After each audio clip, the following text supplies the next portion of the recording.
Reports of voter intimidation at polling places in Texas, worst I've seen in decades. Tempers are flaring during early voting in Dallas County, Texas, and reports of voter intimidation are on the rise. The county's nonpartisan election administrator said that the harassment, including name-calling and interrogating voters waiting in line, is the worst she's seen in decades.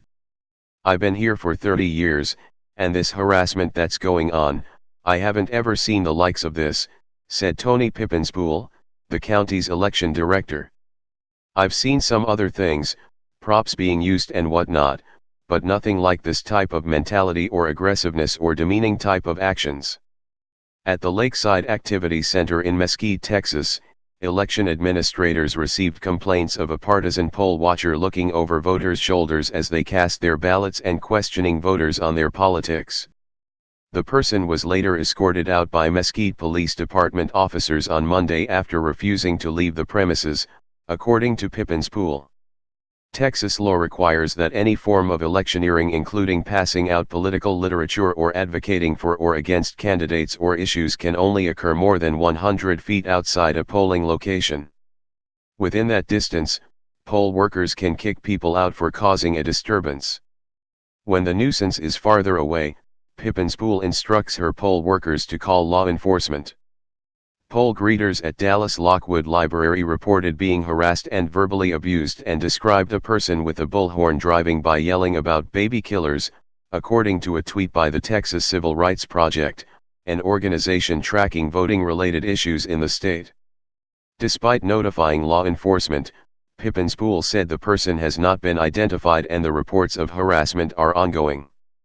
At the Richardson Civic Center, multiple reports emerged of a person standing beyond the 100-foot perimeter accosting voters as they arrived to vote, calling people bipolar and alligators who live in swamps. A video posted on Twitter by the Texas Civil Rights Project shows a person pacing and yelling about similar subjects.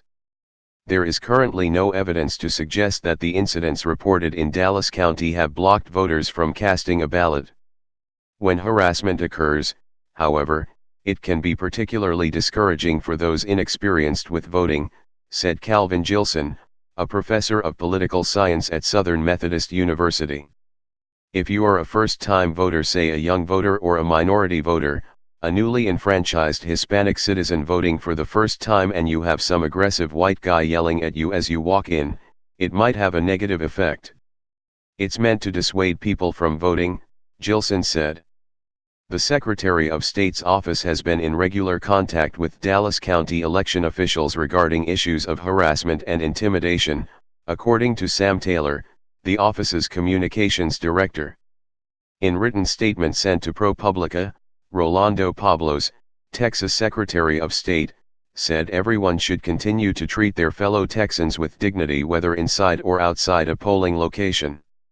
"We strongly condemn harassment of Texas voters in any form or fashion. We encourage Texans to make their voices heard at the ballot box, and to be respectful and courteous to other voters wishing to do the same," Pablos wrote. Tensions are high across Texas. The state is in the midst of an unexpectedly close Senate race between Republican incumbent Ted Cruz and Democratic challenger Beto O'Rourke, which has driven record-breaking registration and early voting turnout.